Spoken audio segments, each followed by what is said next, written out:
Doctor Danabhai Chaudhary સાહેબ, એ પોતે Parth ક્લિનિકના honour છે અને એમના ફેમિલીમાંથી એમના ભત્રીજાને આપણે 2020માં રશિયામાં કોલેજમાં MBBSમાં એડમિશન કરાવ્યું હતું અને સર જોડે આજે ડિસ્કશન કરીએ કે તમારો મેકિંગ ડૉક્ટર ઓર્ગેનાઇઝેશન સાથેનો એક્સપિરિયન્સ કેવો રહ્યો સર?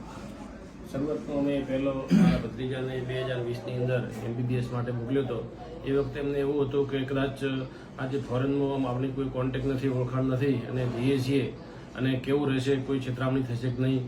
પણ છેલ્લા 5 વર્ષની અંદર જે ત્યાં છોકરાઓ એટલા વ્યવસ્થિત રીતે રહે છે, આપણા ભારત દેશ કરતાં પણ ત્યાં બહુ એમને ખાવાનું, રહેવાનું, પીવાનું એટલી સગવડ છે અને મેકિંગ ડૉક્ટર્સની આખી ટીમ એ લોકો પર્સનલી એમની સંભાળ રાખે છે. એટલે આપણે ત્યાં કોઈ ટેન્શન રહેતું નથી. અને આજે ભારત દેશની અંદર આપણે MBBS કરીએ છીએ તો આજે લાખો ખૂબ જ ખર્ચો થઈ જાય છે.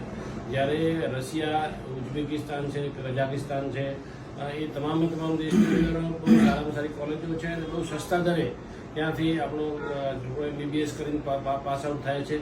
અને ખરેખર દરેક વાલીને 12 સાયન્સ કર્યા પછી જે લોકો બી ગ્રુપના છે દરેક વાલીએ એમના છોકરાને ફોરેનની અંદર MBBS કરવા માટે મૂકવું જોઈએ અને બહુ સરસ અમારો એક્સપિરિયન્સ રહ્યો છે. Thank you.